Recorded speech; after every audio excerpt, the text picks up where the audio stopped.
गई और बोली, जो होना था हो गया नहीं, अब और चुप नहीं बैठूंगी। हम आज रात ही चलेंगे उस बाबा के पास, चाहे तुम्हें पसंद हो या नहीं। राई स्टार आखिरकार हार मानकर, ठीक है चलो ये भी करके देखते हैं। राई स्टार कमला की बात मान ली थी। रात होते ही कमला और विजय खामोशी से घर से निकल पड़े।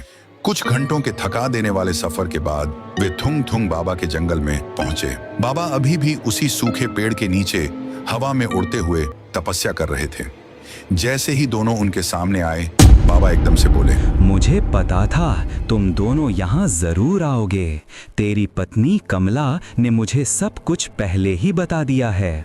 तेरी जमीन का हाल, तेरी टूटी हुई उम्मीदें, तेरी रात दिन की मेहनत और आखिर में तेरी हार, सब देखा है मैंने, सब जाना है।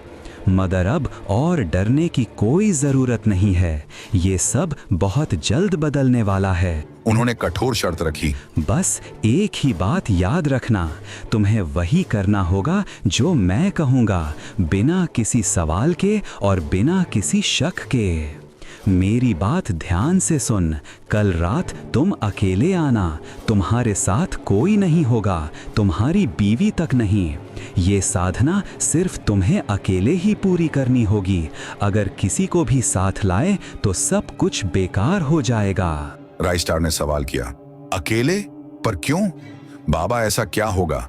बाबा टोकते हुए कहे, सवाल मत कर, मैंने कह दिया ना, ये काम तुम्हें अकेले करना है।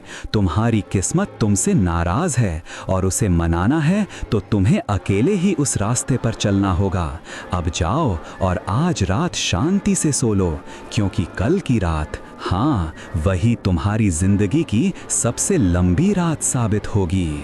अगले दिन सूर्य ढलते ही राई स्टार फिर से उस बाबा के पास आया, लेकिन इस बार अकेला। उसके मन में अब भी डर और बाबा के प्रति संकोच था। राई स्टार उनके सामने पहुंचा। कुछ पल तक बस गहन सन्नाटा रहा। हवा में अगरबत्ती की हल्की महक थी और पेड़ की शाखाएं रह रहकर सरसराती थीं। बाबा थुंग थुंग बोले, पता था आएगा तू, तेरे मन में अब भी डर है, पर अब वापस जाने का रास्ता नहीं बचा। राई स्टार ने झुककर पूछा, बाबा मुझे बताइए क्या करना होगा? कैसी साधना है यह? बाबा ने रहस्यमय आवाज में कहा,